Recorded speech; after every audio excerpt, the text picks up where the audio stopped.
Wednesday, July 22nd. This is the Breaking and Entering live show. Advertising news, marketing news you need to know today. Presented by Tatari. Shout out to Tatari, presenting sponsor. Gino, how you feeling? Feeling good, Jack. Thank you, Tatari. How you feeling, Jack? Good. We got new lighting set up. JR's working on it. A little backlight situation going there. Gino looks great. I look like a ghost. I look pale. Yeah, but we gotta I think that's workshop more of an operator problem. That's more probably on me than anyone else. But exciting show for us today, Gino. Some big time guests. I mean, first off, the CMO of Liberty Mutual. Liberty. New brand mascot, which always gets the people going. Liberty Biberty. That mascot looks a lot like Gino, so we will ask Jenna Lebel, who's the CMO of Liberty Mutual, all about that. And then you got the inspo from my head shape? Potentially. Nico, New York Nico to be exact, aka Nick Heller. He is going to join the show to talk about a new social series that he made for Airbnb with Maddie Matheson from The Bear, right? Maddie Matheson's from The Bear, mostly? Yeah, he's a chef. Yeah, he's the chef. He's one of the best chef personalities to ever do it. I said on my LinkedIn, if you are in advertising, in brands, all the talk right now is how are we creating social episodic content. No one else knows more about creating series of social content like New York Nico does. Everyone should tune in for that. And then finally, we've got two ECDs from Special New York to talk about the Hanes campaign that just dropped. It's a little provocative, wouldn't you say? It's a little freaky. A little freaky. Kasia Canning and Estefanio Holtz, the ECDs at Special New York, are going to join. They're recent hires as well. Special, we know Special, the LA office we go is way great. back. We're the way back boys. We go way back. And the New York office, big campaign out of them. Shall we get into the start of the show? Because we're going to kick things off with green light, red light. So Gino and I are going to give something that we are going to green light and something that we're going to red light. Pretty self-explanatory, I would say. So, Gino, why don't you kick us off? Alrighty, let's do this here. I'm going to start with my red light. Okay. My red light Bad for news first. my bad news first. My red light. I saw this on the Reddit of advertising, the advertising Reddit here, that there was AI job interviews going on right now. Yeah, that's a thing. That's a thing? Yeah, Let's just go ahead and red light that right now. Nice timing, JR. We are on it here, and this is the thread here. I think this person was looking at is going from agency to brand side, and on the brand side interview or in-house interview, there was an AI interview. Jack, you get on a call, you're screening, you get the interview, you're excited, you start talking to what you think is a recruiter, it's AI, what do? I think that's where my personality really shines. The thing is, though, in the interview setting, I kind of rely on maybe cracking a joke to get things warmed up, get things started. This person, actually, this is like a pretty hilarious post, honestly. Just in awe of the fact that they were like kind of presenting work that they had worked on, and then the AI bot being like, wow, that's amazing that you did work for Apple. It's kind of weird. It's kind of weird to get a compliment from an AI bot, but sometimes I kind of could use that. I'll take any compliment I can get. I'm not too worried about that. I think that it's a good point, but also it's like when you're interviewing, you're screening, you're talking to the people on the other side, you want to interview the company too. Like you want to figure out what it's like working So this there. is like definitely one of those that's like a screening. You know, I remember back in the day when we were coming out of college, you would do the interviews where you would record your answer into your camera, like on your laptop. I did that once. So it's like the next version of that. That one, the first one, like I get for like screening purposes. You want someone that can put together a few sentences, but also like you could have just had a script up for it. Yeah. Because like AI is being used on the other side of the job interview too. People use AI assistants when they're, sometimes even AI robots to take an interview for them. It's a slippery slope. It's a slippery slope from the companies. It starts with the screening, and it's like, okay, maybe we can also do another quick round here. Well, we just keep it rolling. Why don't we do another quick round? Well, until you get to the day. final round, and it's... This is like people being like, when is the CEO position going to be replaced by AI, like an AI CEO agent? Because they don't bring emotion into anything. They just make decisions. Hey, we just move things forward. That's not a bad idea.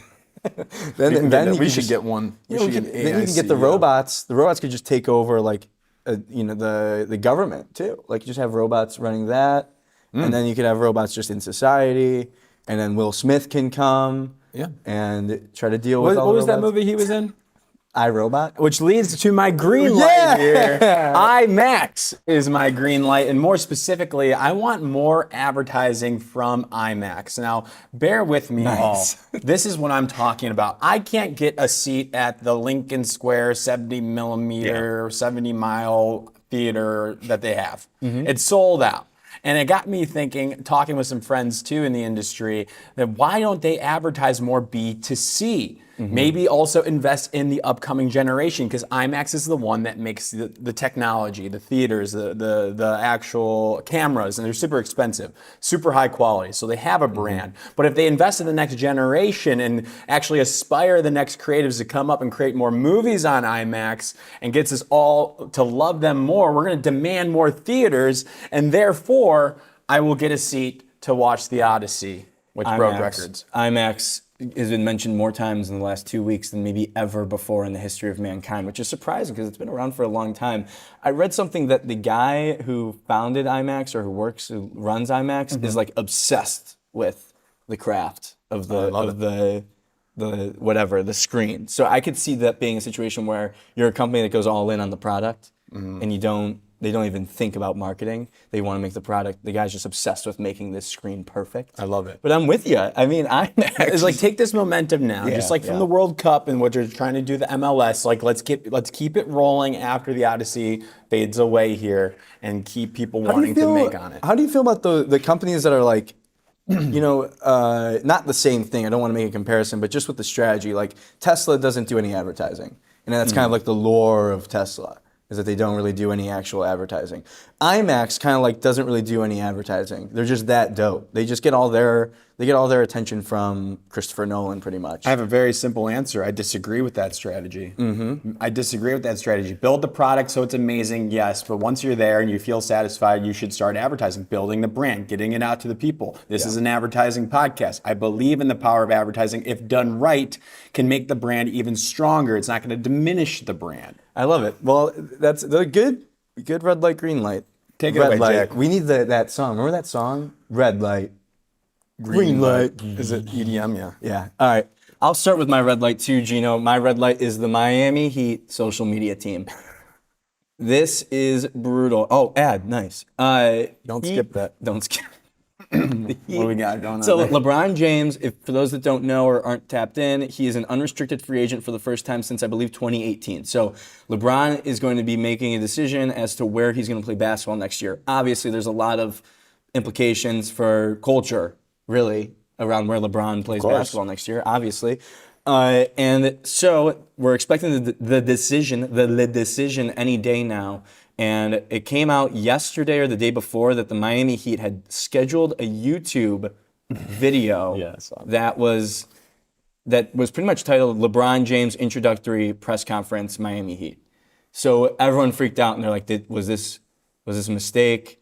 So LeBron's going to Miami, kind of like maybe leaking it. And so the spokesperson for the Miami Heat told Shams, ESPN insider, that it was preparing for the possibility of him joining, but it had a specific date and time, which doesn't seem like something that you would do unless you knew that you were getting LeBron. Wild moment, and a tough one, and a big learning moment for potentially whoever is doing that in YouTube. And you're red lighting this?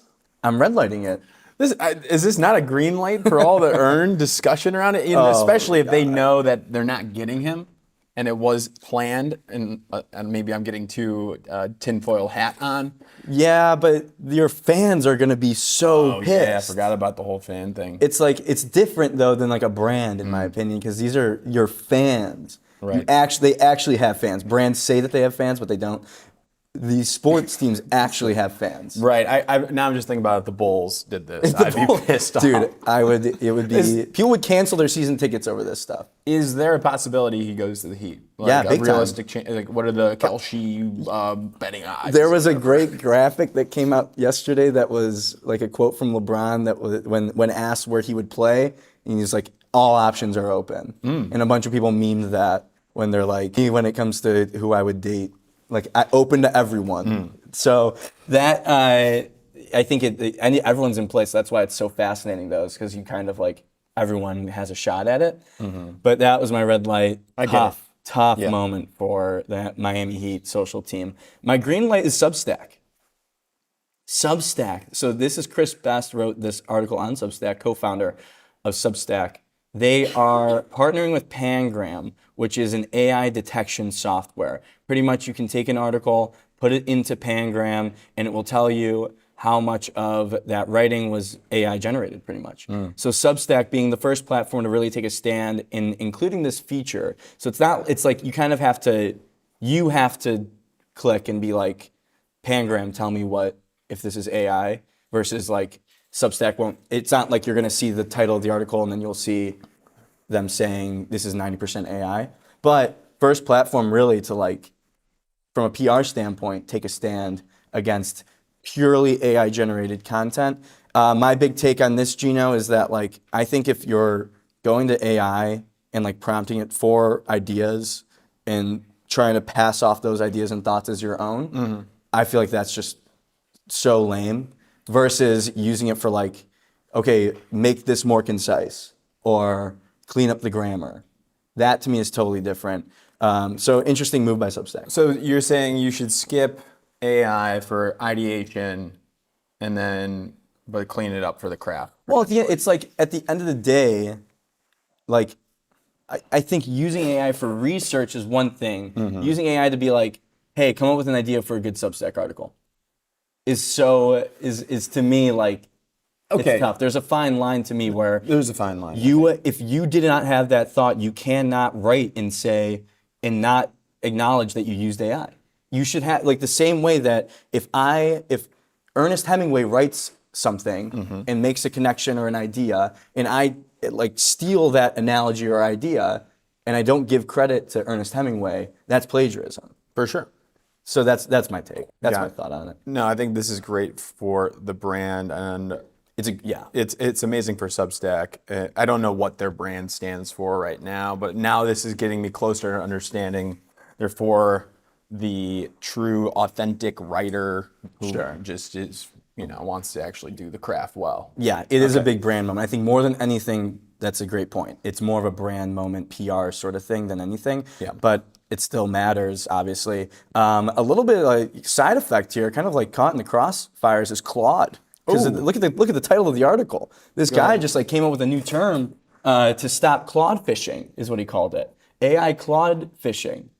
Not catfishing, Claude fishing. It's just a tough one for Claude. Like, why not call it Chat GPT fishing? Okay, got it. What the hell? A little ricochet there. Yeah, ricochet shot on Claude. One thing that kind of worries me, and I don't know, I don't remember my actual U.S. history lessons very well, but like the term McCarthyism, I think it was like this senator that would call people out for being a communist. Yeah, witch hunt. It's a witch hunt, and I think. I just worry this type of stuff, like we call each other out too much, but it's rightfully so. It's just like that line of like, will we get to an era where everybody's calling each other out on their bluffs? Is this AI? Is this not AI? Rather than focusing on, is the content good? Agreed. That's the one pushback right now, at least online, is like, how accurate is this AI detection software? Because there's apparently been instances where it's not accurate, where like someone did actually write something, but the software thought it was AI and called it out. Right. So there's got to be like a margin of error. There should be a margin of error, like a double check. Remember like turnitin.com? Yeah. When you could plug in your essay into turnitin.com and turnitin.com would tell you if it was plagiarized. Right. Yes. Like that needs to be. Yeah. There's something there. Well, you are a public figure, and your writing is going to, your writing could be used in these answer engine AI tools. Yeah, right. So somebody might be writing like you, Jack. That's true. Could you see a world where someone's like, write like Jack? That would be a bad idea. I would not suggest that if you're looking to get any sort of valuable content out of your writing. That's right. That was red light, green light, Gino. Let's move on to the 2-minute drill. But first, Tatari. Let's do this. If this is our presenting sponsor, everybody, we wouldn't be able to do this show without Tatari, so thank you to them. So if you're an agency, you've had this conversation, your client's maxed out on paid social and search, and they're asking what the frick is next. But for a lot of brands, the answer is TV. But whether your agency is new to TV or already buying CTV, building a complete offering can mean adding more partners, more platforms, and more reporting complexity. Jack? Tatari gives agencies a simpler way in, whether you want full service control or a more hands-on partnership where Tatari's team runs point, you plan, buy, and measure linear TV, streaming, and online video in one platform without handing off the client relationship or building a large specialized TV team. Stick with me now. You keep the client relationship, create new revenue opportunities, and give clients another scalable channel when their existing media mix starts to plateau. And because Tatari buys directly from publishers, more of the budget goes toward media instead of unnecessary ad tech fees. Today, more than 400 plus brands and agencies trust Tatari to plan, buy, and measure TV. Take DAC, a full funnel media agency that used Tatari to bring linear and streaming together for its clients. They unlocked premium inventory that programmatic buying alone couldn't reach and saw double-digit growth in both customer accounts and revenue. So when a client asks, what should we test next? You have a stronger answer. Go to tatari.tv/growth. See it right there, tatari.tv/growth. Gino, let's get into the 2-minute drill. Let's frickin' do it. Here we go. Biggest stories of the day, 2 minutes each. Let's get into it right now. Omnicom Media retains Uber. It's an $800 million business, or $800 million in billings they do for media. And they went up against WPP, and they will hold the line. Hold the line. Love isn't always on time. This stuff here, the media landscape is so fascinating to me. Kind of. What else do we need to know here? Omnicom also adds Brazil and Uber's sports marketing. WPP keeps Asia Pacific business, so there is a little bit of there. And Uber's media spend has grown from 190 million to 879 million in 5 years. So Uber, making moves. Uber.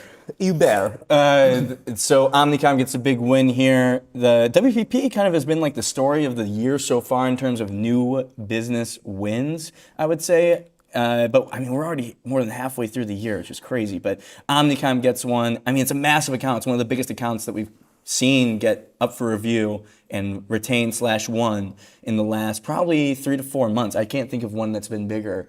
Maybe, I don't know.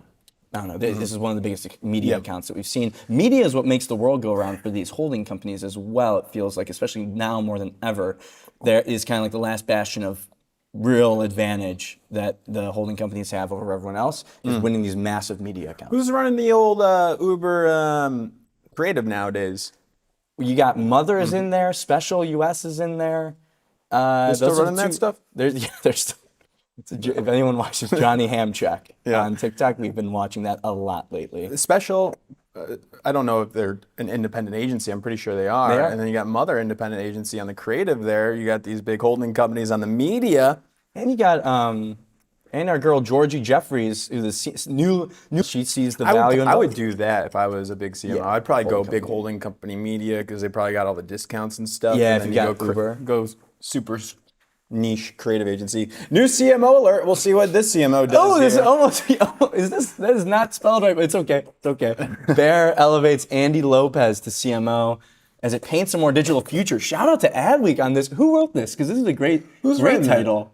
Rebecca Stewart, of Nice. course. Rebecca's a beast. Yeah, she's a beast. So, what do you think about this one, Gino? Andy Lopez. I think Bear has a pretty solid marketing presence, and they do a good job. They do a good job with we like colors are fun. I think about like Pantone. Ooh. Color of the year always pops off. People love that. Yeah. And play off of it. But what do you think of Bear? Well, what's the hardest part about painting?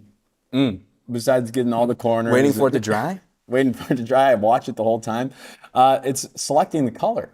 And they also have a new tool, ChatQ. It's AI color recommendation tool here.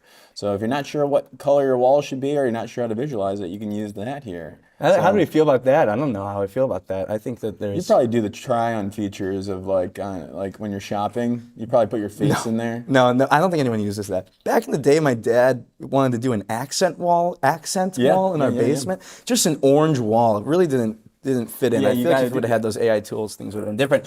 One note, Andy Lopez is the youngest person to hold the CMO title in the company's history. Wow. What does that signal for you, Gino? This guy is innovative and proven then. That's what it says to me, Jack. Do you think there's going to be a bigger push on like social, on creator? You've seen Pantone have success with social media and kind of driving a cultural trend, which is every year when the color comes out, can Bear get in there? That's kind of what I think. Oh, there it is, JR. JR with an apology to Andy. We'll send What this would you to do? I would do something big, like paint the external everything. building Pay in New York, like skyscraper. Street artist, partner with a street artist to paint murals in New York.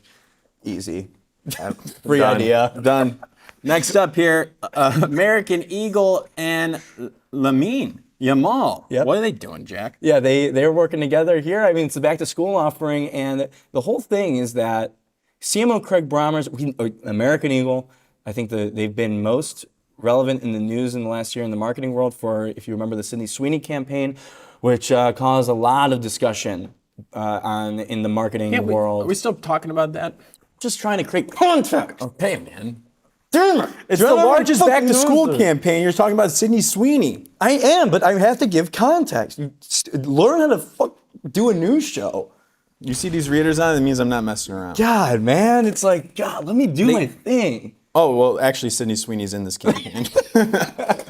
Is she actually? Yeah. Oh.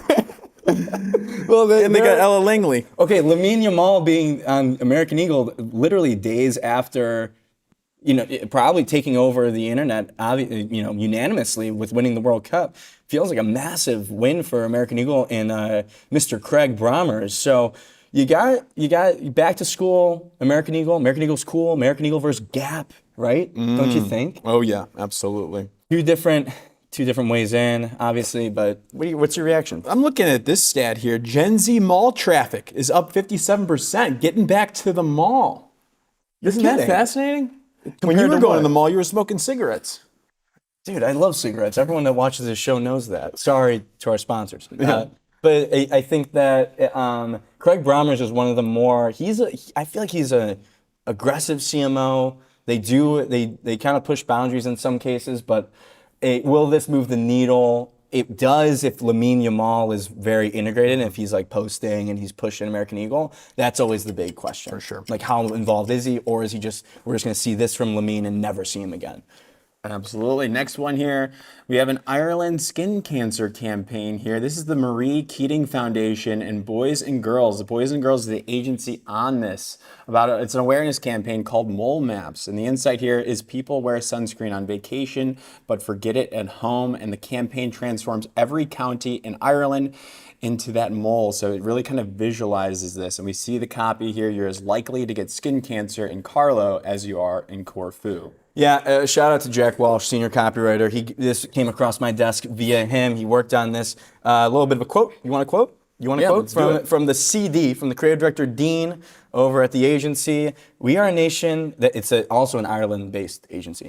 We are a nation that thinks a cloudy day protects us from the sun. We've had plenty of them over the past few weeks, yet we still don't take sun protection as seriously as we do when we're abroad. That observation became the heart of the Mole Maps idea. As someone who has suffered a second-degree skin burn in my day, this resonates with me, obviously. We were just in Ireland, Gino. Yeah. It's no joke. It's a hot summer, too. Yeah, absolutely.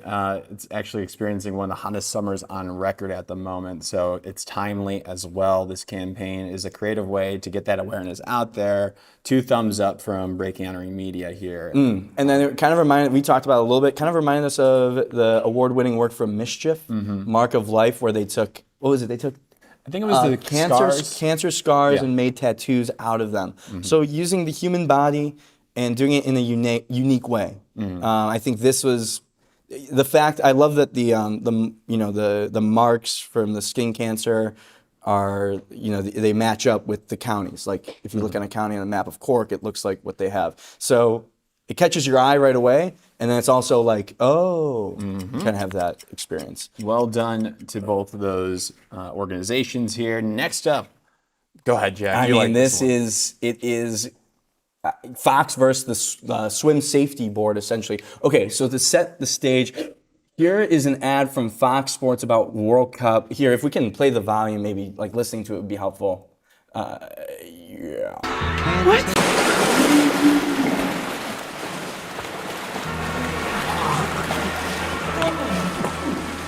Sir, someone needs your help. Check this out. Multi-view. What?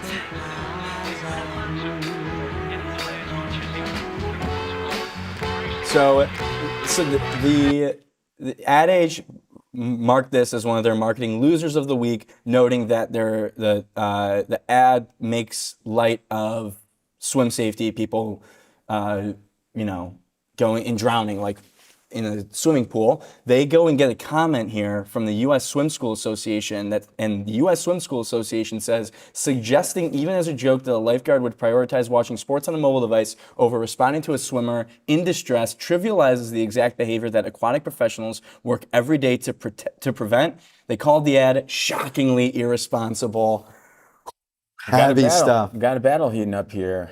So the two sides summarize. You shouldn't. From this association, this is don't make light of this thing, and Fox was just trying to show that they have Fox One app. It's attention driving. I can like barely swim. I listen. I understand the swim safety risks that exist. I can also acknowledge that I thought the ad was funny.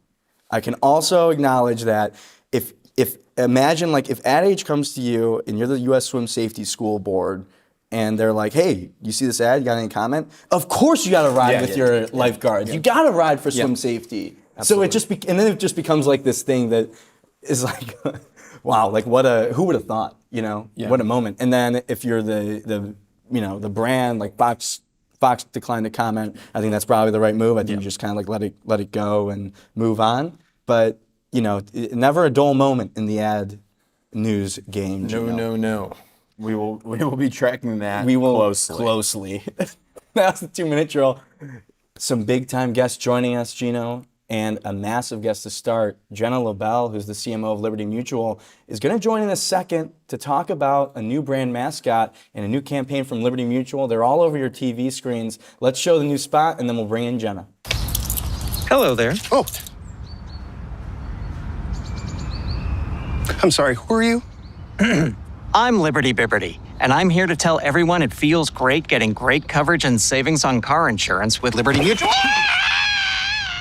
What was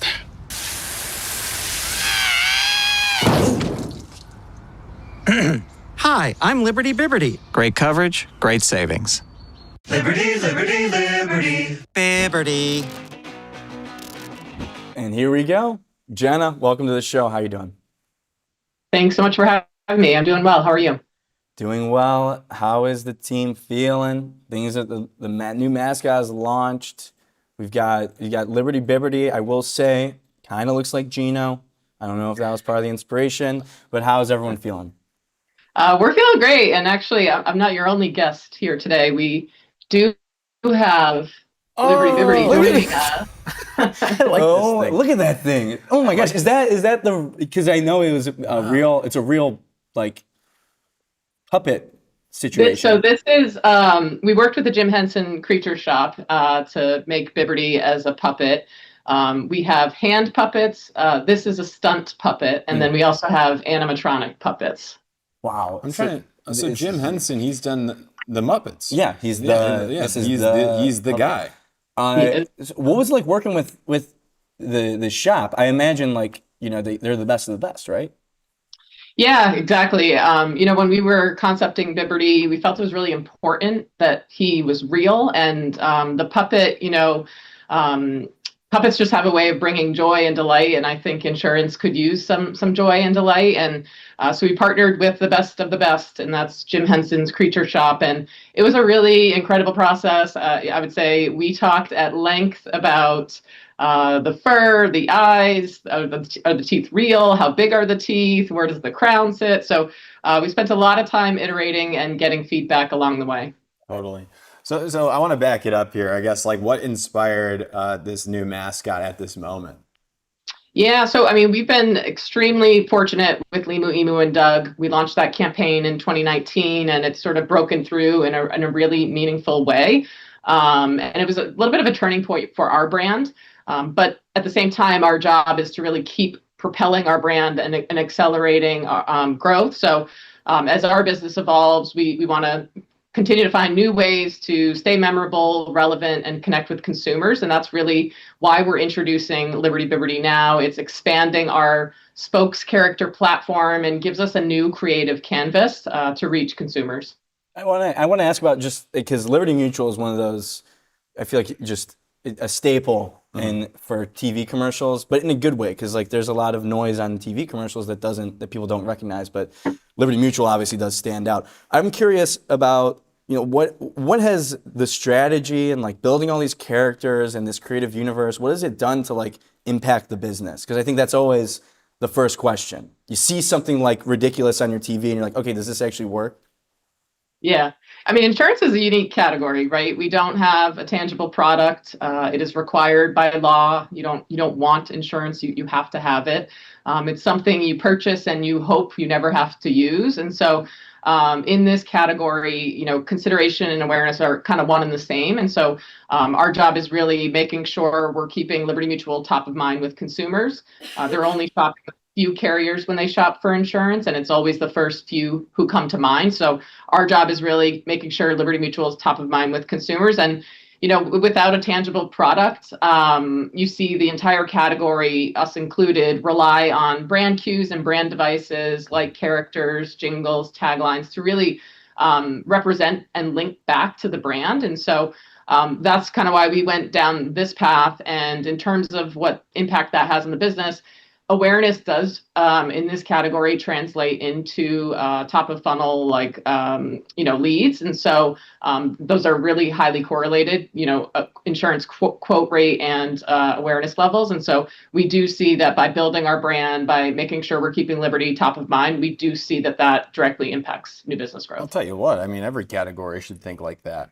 I mean, It makes sense to me. Right, like if you build the brand, you have your distinct brand assets, and you stay consistent with it, and people will buy. That's an interesting thought exercise. Like, what if every brand thought of their brand as not having a tangible product? What would the marketing look like? Because sometimes, Jenna, I feel like as a consumer, if I see a product in the first 2 seconds of the commercial, I almost am like turned away because I'm like, oh God, I'm being sold to. Mm-hmm. I just your thoughts on that. Like, what if thinking about a brand, if it didn't have a product, what would that look like? I'm just curious what your reaction to that would be.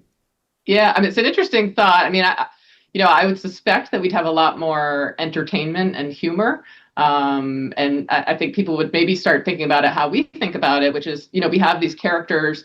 How do we build the universe around them? And how do we think about it less of like advertising and a little bit more like a TV series, and we do think like that. We even say the season we're in of Limu and Doug. This is the first season of Biberty, and more in broader stories, and I think you'd see a lot more probably humor and definitely entertainment.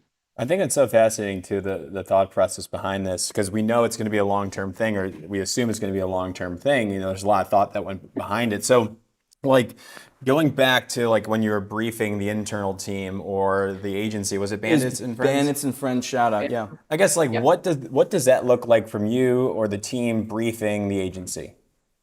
Yeah, so we knew we wanted a character-based campaign, so that was a requirement.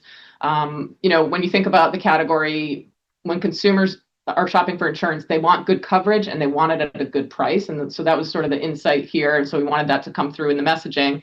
And then, Bandits and Friends are fantastic partners. They came up with a lot of awesome concepts. I think we reviewed over 160 ads across 6 different campaigns, and we narrowed that down to 60 that we put in front of consumers. And so, believe it or not, we do a lot of consumer research and testing before we actually go and make the work. And when we do that, we're really looking at, do people remember the ads? And do they attribute them to us? And that's because that translates into that unaided brand awareness I was talking about earlier.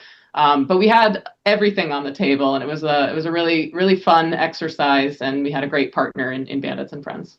Is there anything like when you guys are doing the review of Biberty, you guys are like, are you putting on the calendar like, hey, 30 minutes, we gotta talk about the fur dimensions of Biberty? We gotta lock that in.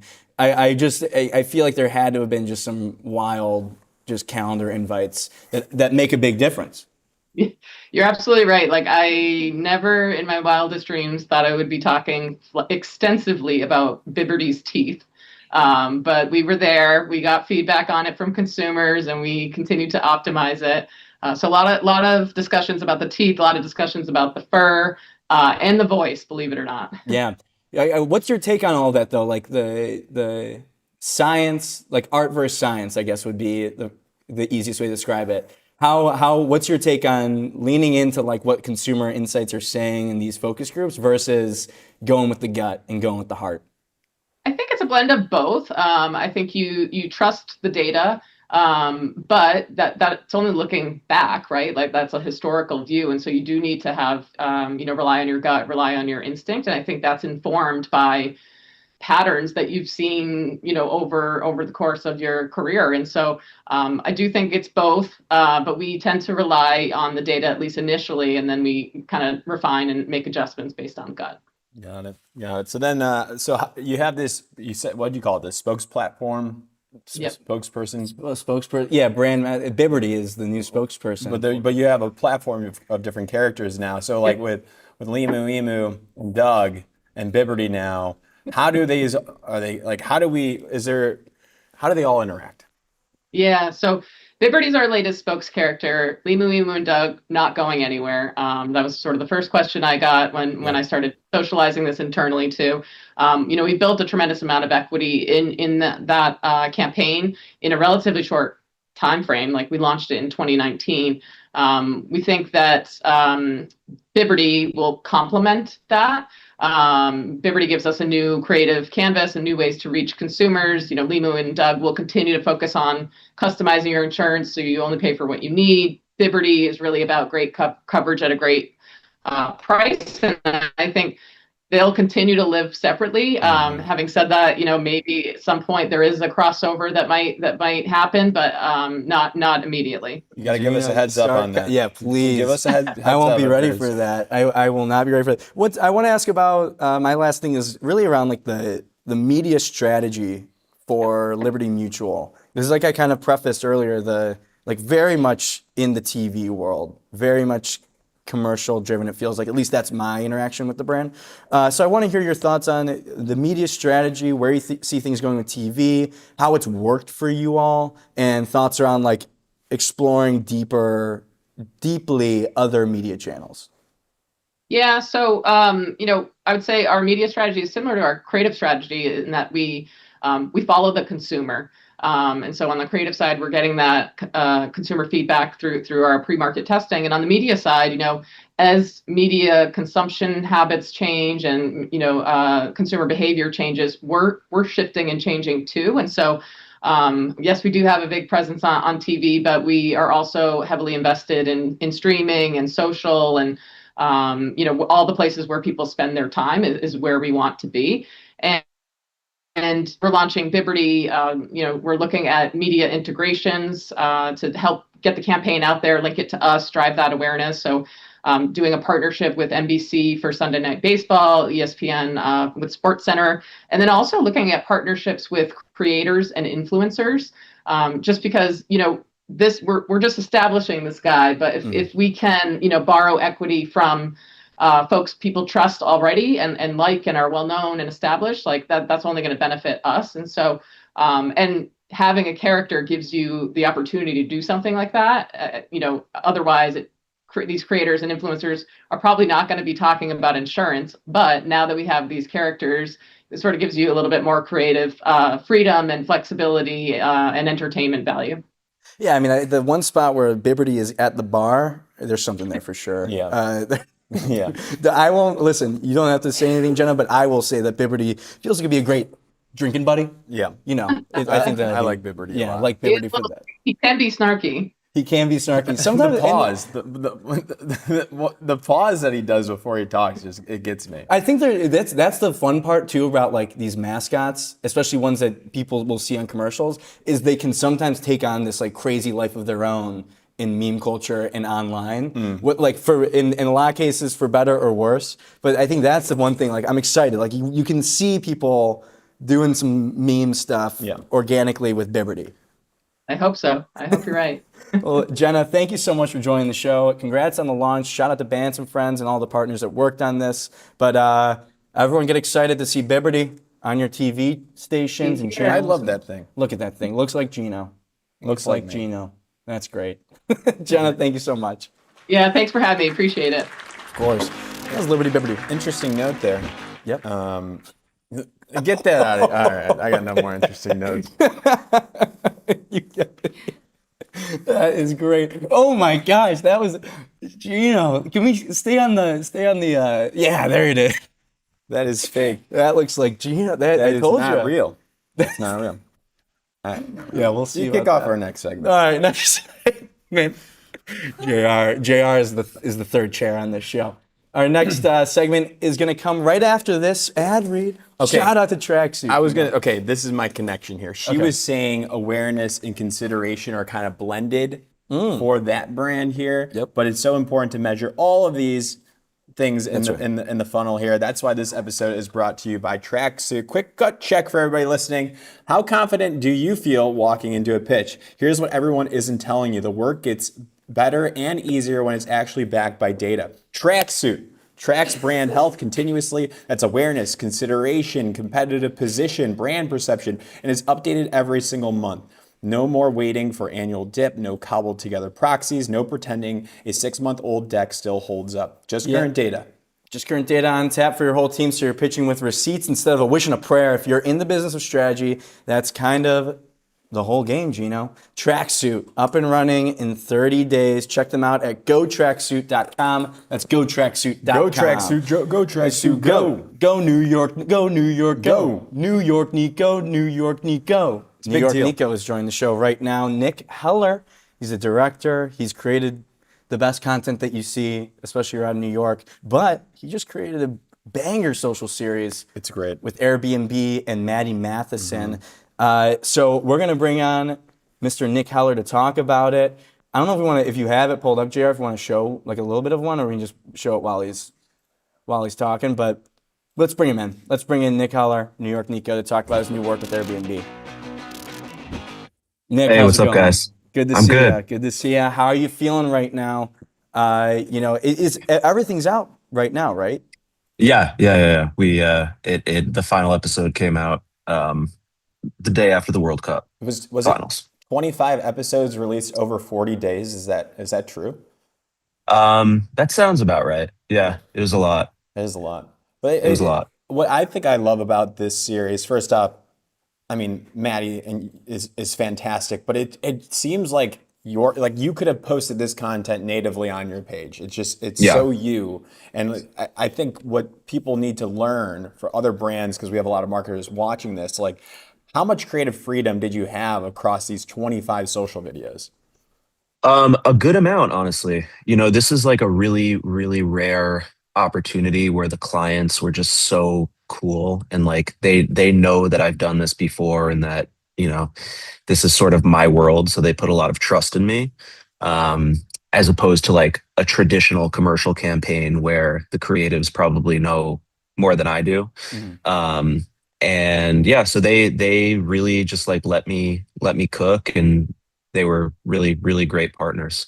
Yeah, I think because the last time that we had you on the show, I remember we were talking about Revival of the Fittest, and like you found something there, obviously, like that format, that style. It worked because of the characters and a lot of other things, but like honing in on this kind of format that seems to be working for you. How would you describe the way that you've had success in this kind of particular social format?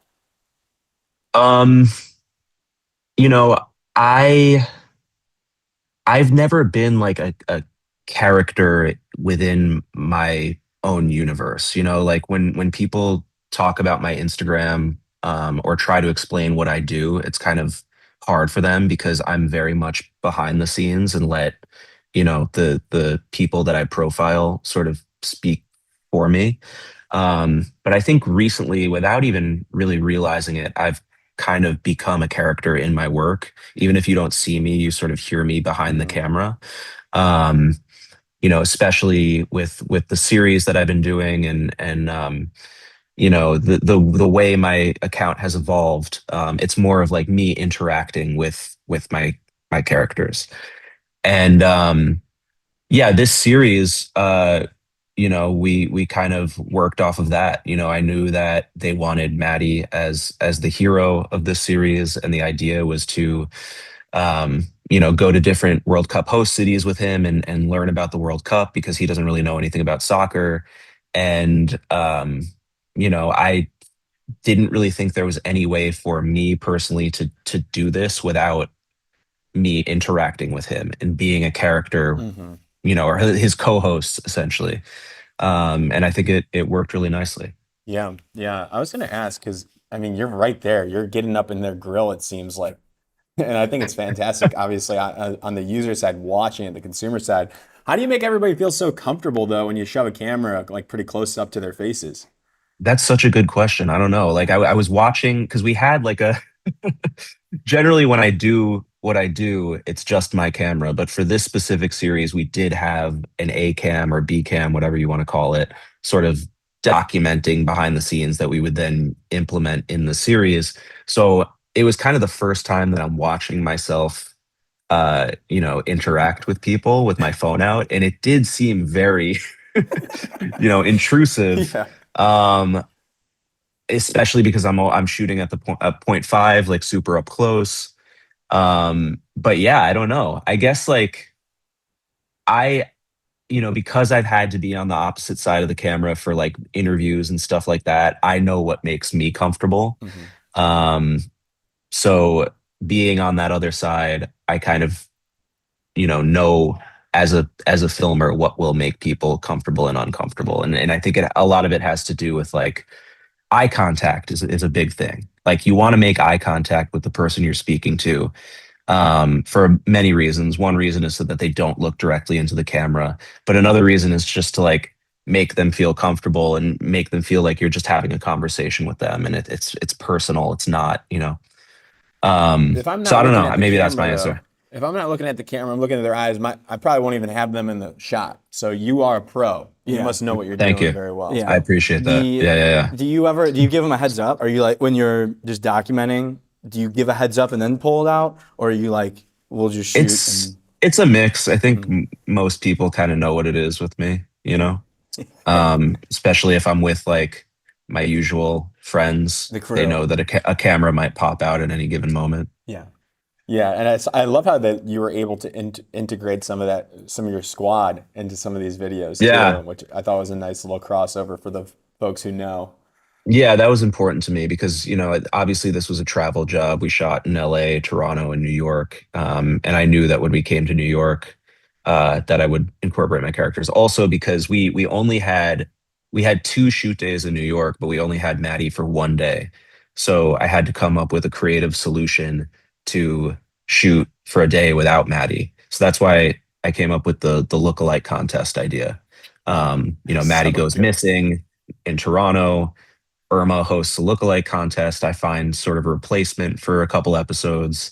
And that was like a perfect opportunity to incorporate my, people from my world. And a new guy who we met, this guy, Mark. He was the winning Maddie lookalike. He's awesome. He'll probably be a new recruit. Mark, this is hilarious. Because we're watching. Mark was not like, it wasn't manufactured. Like Mark was a random person. No. We casted Mark. Okay, nice. Yeah. Okay, good to know. Yeah, but I just think like a magic of the content that you make, at least currently, is that it isn't scripted really at all, or it doesn't feel scripted, and it's kind of like you just let the conversation go wherever it goes. That's like the magic of Revival of the Fittest. When you bring a brand in, there's often like messaging, talking points. We got to make sure the brand shows up in the right way. How do you balance all of that? Because of course the brand will say like you get creative freedom, but at the end of the day, it's a brand deal.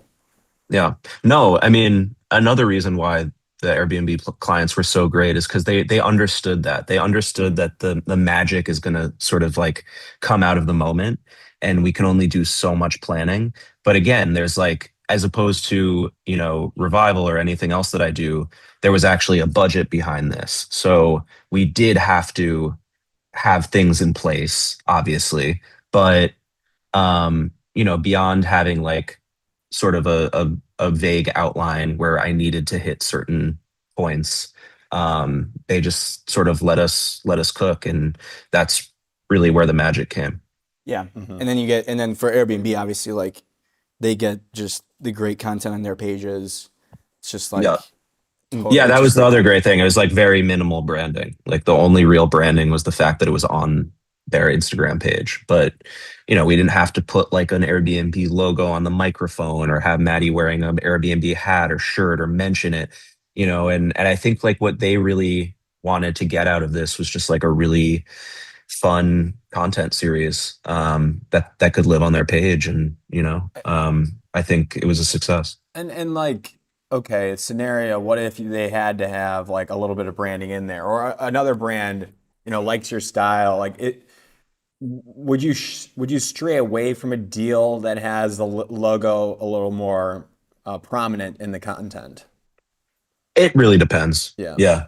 I mean, I wouldn't have said no to the job if, we needed the Airbnb logo places, but I would have told them, I feel like this would really take away from, the authenticity of this. Yeah. If it was just like super duper branded, and they knew that, so it didn't even come up. Yeah, they were very smart. It's still so wild to me that a lot of the brands that try to do these sort of like creative social series will overly brand it still. Like because I mean, personally, I'll like tune out immediately if I see that it's a branded thing. It's like, so what can the brand marketers out there learn from this? Because like it still happens. You still get the logo placement, and like sometimes they'll just have like a hashtag whatever the brand name is early in the video, and it's just tune out right away. So what do you think the brand marketing audience can learn from this?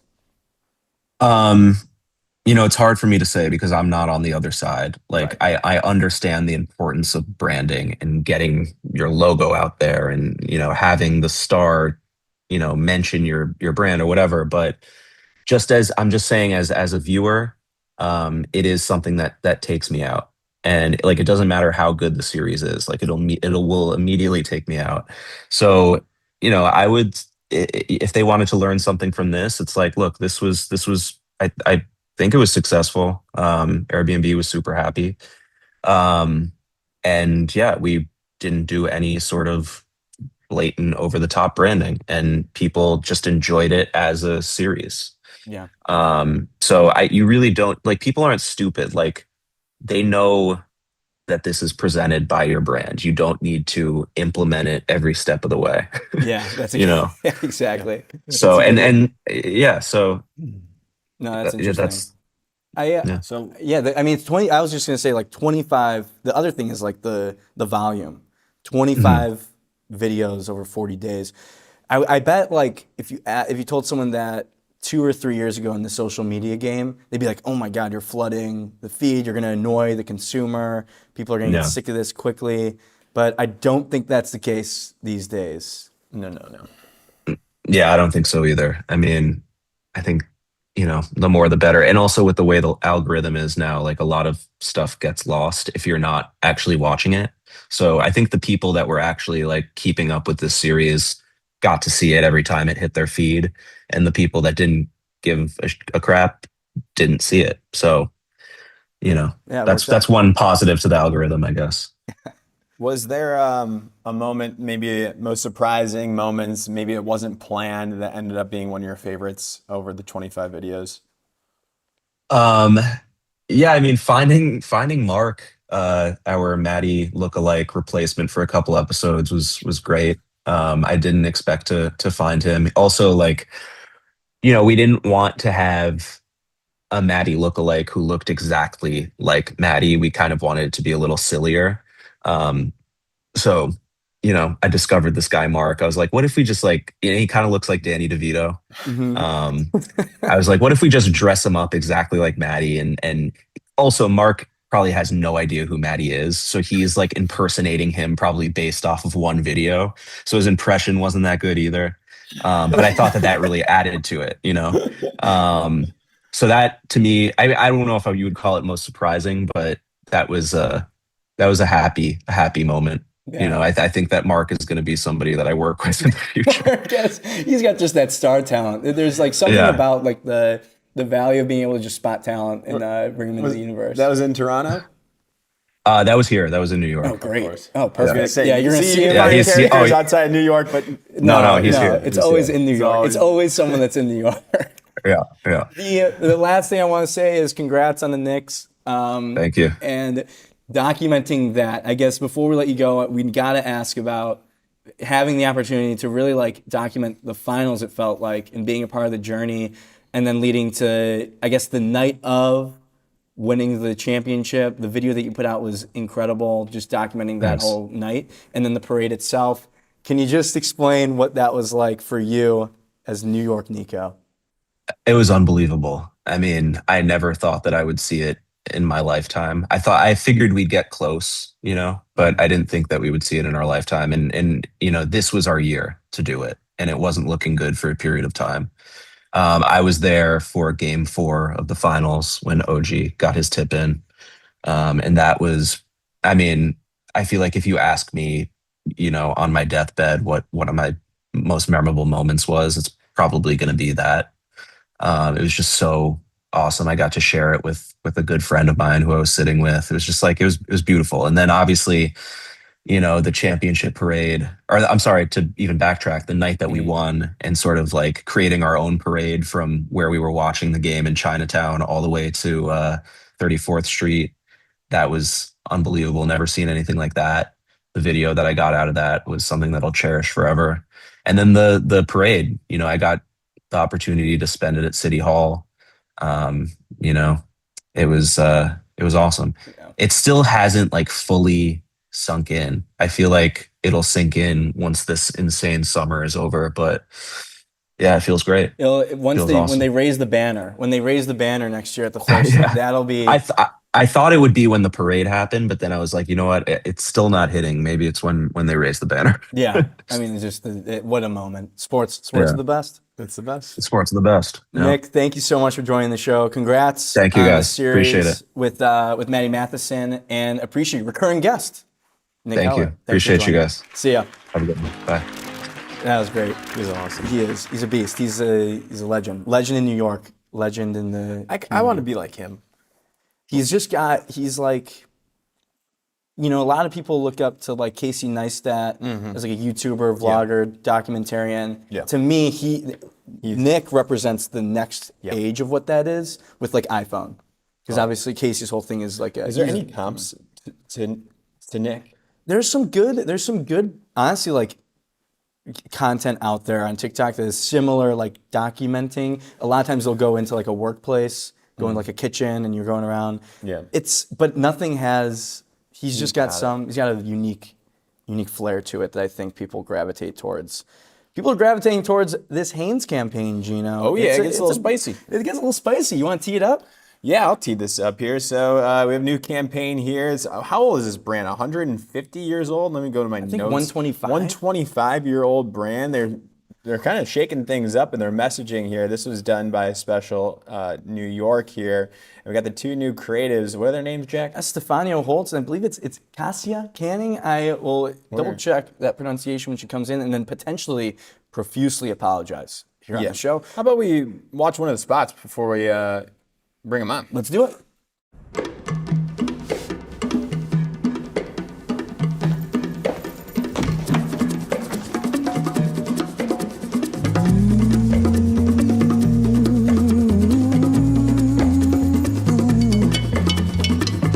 Pick it up, don't you leave it all behind.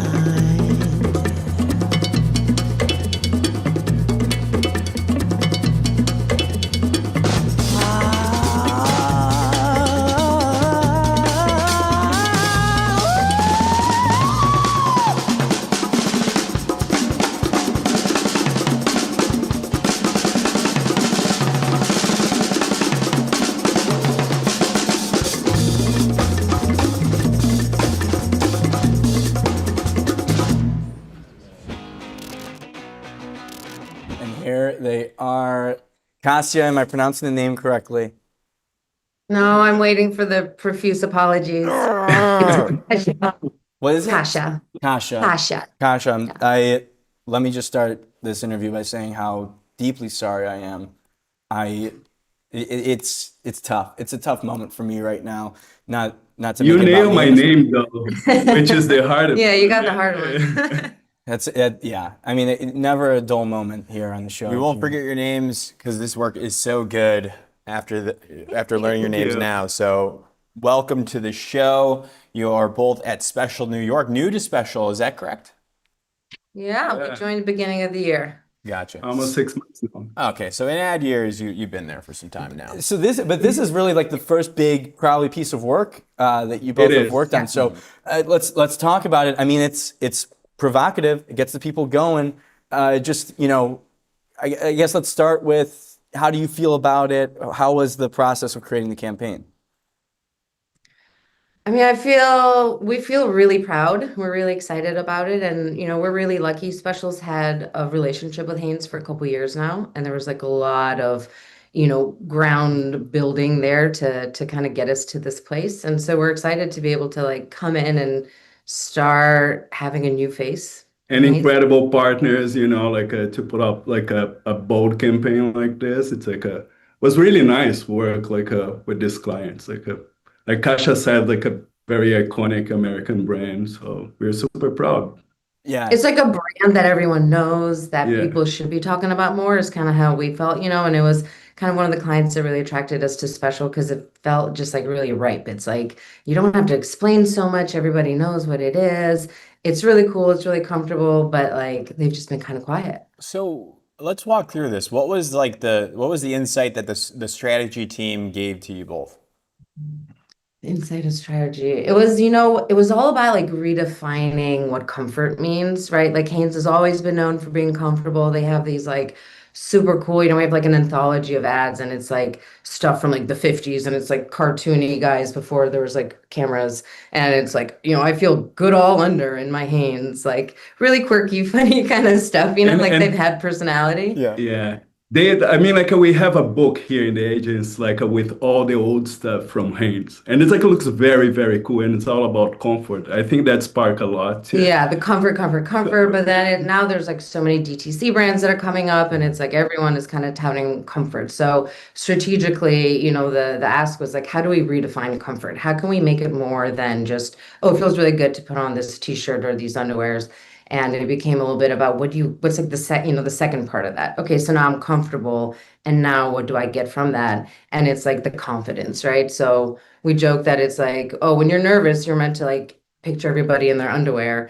And now like this campaign and the way we think about Hanes is sort of ruining that because it's not. So, we're trying not to make it so awkward. It's like, own it. You should feel good in your Hanes. Yeah, I think about it. I just remember growing up, like the Michael Jordan Hanes commercials. Yes. I remember like the bacon neck. Do you remember? Oh yeah. That's like their most favorite. The bacon neck is such a such a great concept. But No, you can tell like Michael Jordan. It's like the humor has been always there, right? It's like how we elevate that humor now. It's like for a more contemporary approach. I think that was the idea behind it. I mean, even just the spot that we watched, the funeral service. It's pretty interesting because it's like, you talk about Hanes has been kind of quiet. I mean, there's no dialogue. There's nobody talks. You don't need, right? So what is? Let's talk about that. The restraint to be like, we don't need anyone to say anything. The visual can bring the story forward. I mean, a lot of that was because we're trying to sort of elevate the brand, and we're trying to like link. They're like, they have like a history of being a little bit more comedic and funny. How do we sort of make that a little bit more stylish? How do we add like a fashion element and find that sweet spot, right? Because it's like, it's Hanes, it's not Prada, but it is a little bit more stylish than I think they get credit for today. Even the choice, when you think about the director, Nick Ball, it's more like comedy, but it's like he can bring a lot of style to the execution too. When we shot that, we shot in film. So it's like a little things that add to it that makes it feel more stylish. And trying to like make, Nick talked a lot about like making confident decisions. And I think that no dialogue is like another one of those things where it's like we don't have to like put literal words into people's mouths. Like we're putting out these spots that have a lot of like ambiguity in them and a lot of storytelling that's left a little bit untold purposefully to let people really kind of use their imaginations and bring even more to the films and make them really fun for, multiple watches.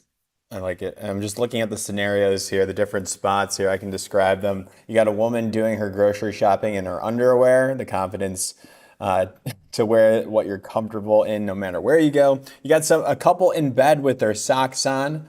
I think JR had the image over there. A man unfazed after getting pantsed in public. I think he was shooting pool, if I was correct on that one. And then the funeral scene, the comfort to spend eternity in which you're comfortable in. So I think this is fun. I can see a lot of different executions coming from here. Does it seem like Hanes wants this to be kind of an enduring brand platform?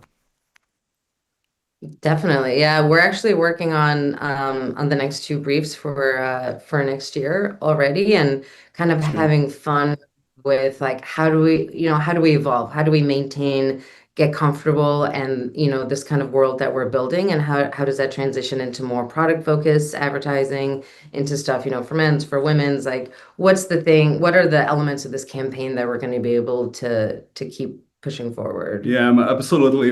I think we feel like we're creating a new world. It's like a new playground. And even like from now, it's like Alisa and Lex or creatives here. It's like they keep coming with like, hey, what if we do this? What if we do that?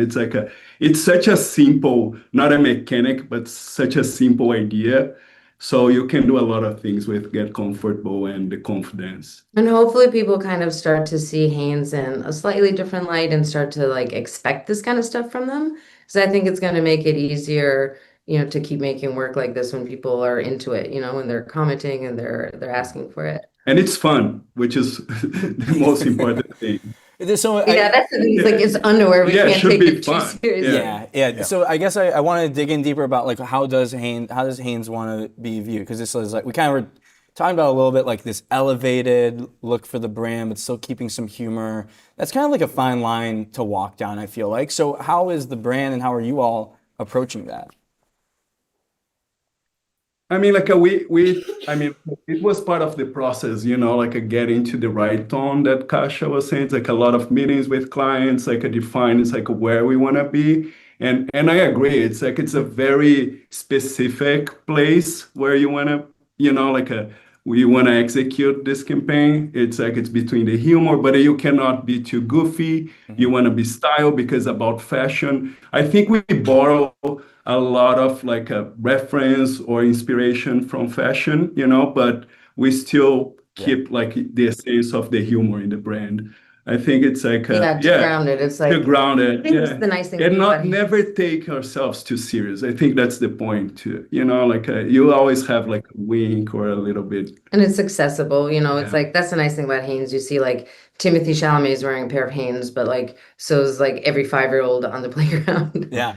It does make a lot of sense. The it's like elevated humor. It is a very interesting place to play in. I forgot what the question I was going to ask. I was going to say, I want the It's confidence. tricky too, because when you get into these like really goofy things, right? Like the spot where it's like you're following just a trail of clothes, right? It like starts with there's like a Hanes sweatshirt off and then some pants and the keys and the wallet and then eventually underwear and a bra. And then you land on, the bed, you see the 2 feet and they're wearing the socks. And it's like, that's a little bit of, or the guy getting pantsed at the bar when he's playing pool. They're like a little, they're pretty jokey. It's like pretty broad humor. And how do you kind of, bring it to life in a way that doesn't make it corny, that doesn't make it feel like, like some cheap ad, but makes it like a little bit more stylish, a little bit more cool. Yeah, I gotta get it. What about like the shoots themselves? These feel like they'd be pretty funny, interesting, kind of unique kind of shoots to be on with what you're creating. I guess like anything interesting, happening on the shoot that you thought was unique in your experience? I mean, a lot of getting comfortable with a lot of people in their underwear. a lot of time with people in their underwear. Yeah, that makes sense. I feel like it's something to get over. Listen, we're all professionals. Listen, Yeah. Come on. Yeah, let's all take our pants off and just keep doing this interview. Everyone on set to make everyone feel like, we're going to get comfortable. Everyone is going to be just rocking the Hanes. It's a great product too. It is. It's like I feel like I just need to order a new pair of socks. Like You do, and you should. The socks stay on, buddy. I think I'm rocking them right now. Are you? Yeah, you wouldn't even know. There he is. You wouldn't even know. Of course. And I'm confident because of it. I get on the stream every day, and I'm confident because I got Hanes socks. So I want to ask, what does this mean now for especially New York? Obviously, the special team, great agency, done a lot of amazing work. Special teams. And so talk about how is it at the New York office? How are you guys growing things? And what's next? It's great. We don't have any reference to what was, before us, but the vibe's really good. We're growing. We're making some hires. We have, we're starting new relationships with new clients and kind of trying to, keep making work that is surprising, that gets people's attention, right? It's kind of what everybody's goal is, but we feel like we have such a strong team in place. We have, the support of everyone in LA. Our CCO sit out there, and our president is in New York. Our CEO is out there, and we're all kind of like working together to make Special US something that everyone knows about, because it is such a strong global network. Mm-hmm. People are extremely nice too, which helps a lot. It is a good crew. We have spent time with the crew in the LA office, and it is. Yeah. It's like a shared ambition, right? It's like everyone wants to make the things that are kind of like dumb and silly, but feel big and really powerful when you put them on film, when you put them out in the real world, and not everything. I think tonally, with Hanes, we're kind of playing with something fun where it's funny, but it's not like hilarious, like joke writing funny, So I think in general, that's something that we're doing here too, is kind of trying to figure out like what's the vibe here in New York. It's like a little bit less established than our friends in LA. Yeah. So it feels like a really kind of a cool part. We're getting to shape what the New York office looks like, what the type of work that we do, the kind of clients that we attract. Yeah, love it. And you're doing a good job. Yeah, doing a great job. Thank you both so much for joining the show. Talking about the new Hanes work, get comfortable. Check out the work now. It's out. Is it? What's the media strategy? Where would people see these ads? It's gonna be on CTVs, like all like the Hulus and the Netflixes of the world. Is gonna be all over online. We're gonna have out of home in New York. Yeah, all over the subway probably. Mm-hmm. I love it. Yeah, brand and we're trying to activation. do Yeah, some gotta do it. I mean, Disney- Gino could probably just pitch you a couple brand activation. ideas. Let's Yeah, do let's that. do it. Let's stay Yeah, on. you can imagine where this road leads to. Yeah. You have the outfit for that already. That's right. We got a fashion show. Easy. Done. Everybody's actually already got the outfit on. That's You just got right. to show it. So. That's right. There you go. Nice. Yeah, that's great. I'm sure you both appreciate us giving unprompted ideas. I hate that stuff. That, Sorry that we would, did that that. would piss me off. That would piss me off so We'll much. take it from anywhere. Yeah. No, I would be so pissed. I would be People like, pitch us stuff like we're just trying to have dinner. yeah, it's like if I were you guys, I'd be like, oh my god, I've poured my life into this, and now I got. You don't think we thought about brand activations? Of course we thought about brand activations. But I appreciate you both so much, and enjoy the rest of your days. Thanks so much. Thanks so much. That was Kasia Canning and Estefanio Holtz having to listen to some dumb ideas. But From us, yeah. What isn't a dumb idea was their work for Hanes. 125-year-old brand, Gino. Can you imagine? No. Can you imagine if Breaking Enter was around for 125 years? Feels like it, brother. That was the show. Thank you all for tuning in. We're in the post show now. It's Wednesday. It's hump day. But if you're going to tune out right now, we're live again tomorrow at 11 a.m. Eastern time on LinkedIn, YouTube, and X. We're going to post this on YouTube so you can watch if you're just tuning in now and you missed the show. Don't worry. Some great interviews. New York Nico. We got the CMO of Liberty Mutual talking about Biberty that looks like Gino. And Stop saying that. And our green light, red light. What? They probably don't like that, the association. It's good. I feel like it's good publicity. Yeah. We'll take it. Shout out to Tatari, our presenting sponsor, and shout out to Tracksuit, exclusive data partner. check out Tatari, TV crew, and then Tracksuit, exclusive data partner. Gino, how you feeling? I'm liking the new lighting. It's giving me a confidence that I have not had before on this live show. Yeah, that's what you lack, confidence. With this lighting now, I'm feeling a lot better. You over there, like, we got to work on your lighting. No, I think it's all good. I think I looked a little pale, but the production crew cleaned that up. Can we get like what's that, like bronzer? We should all get spray tans for sure. What's the process of that? GTL. Ellie said GTL. Ellie's voice is almost back to 100%. Oh, she's still now she's deciding to stay far away. It's official. She's still sick. She's still sick. JR, how'd the show go? It was great. I mean, I loved the Biberty. I'm a big fan of mascots. Yeah, we know you did. We saw all the photos you pulled up of me. But I was saying a great Ads in the Wild idea is you guys do Hanes activation in Hanes and nothing else like the commercials. I think that's a good viral moment. If we go to wherever the billboards are, and we wear just Hanes, that's a great. That's a JR original. It's a great idea. That's great. It's a great idea. That is a good idea. How are the readers treating you? I mean, I feel like it kind of hurt my eyes. I guess I don't need them, but I don't want to get. I think they're cool, but I don't want to train my eyes to not see well. Maybe you just zoom in the screen on your laptop. Do you think that? Because then you got to move it around. It gets too zoomed in. Like, yeah. Do you want to show everyone your laptop? Yeah. Like,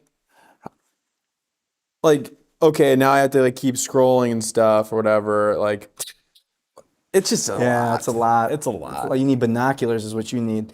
Thank you all for joining the show. That's all I got. I mean, we're back tomorrow. We'll talk about our weekend plans tomorrow after the show, I feel like. Yeah. Well, another great... Tune in tomorrow after the show. We're going to talk about our weekend plans, but only tomorrow. We kick it off at 11 a.m. Eastern Time, breaking entering media. Thank you for tuning in. Bye-bye.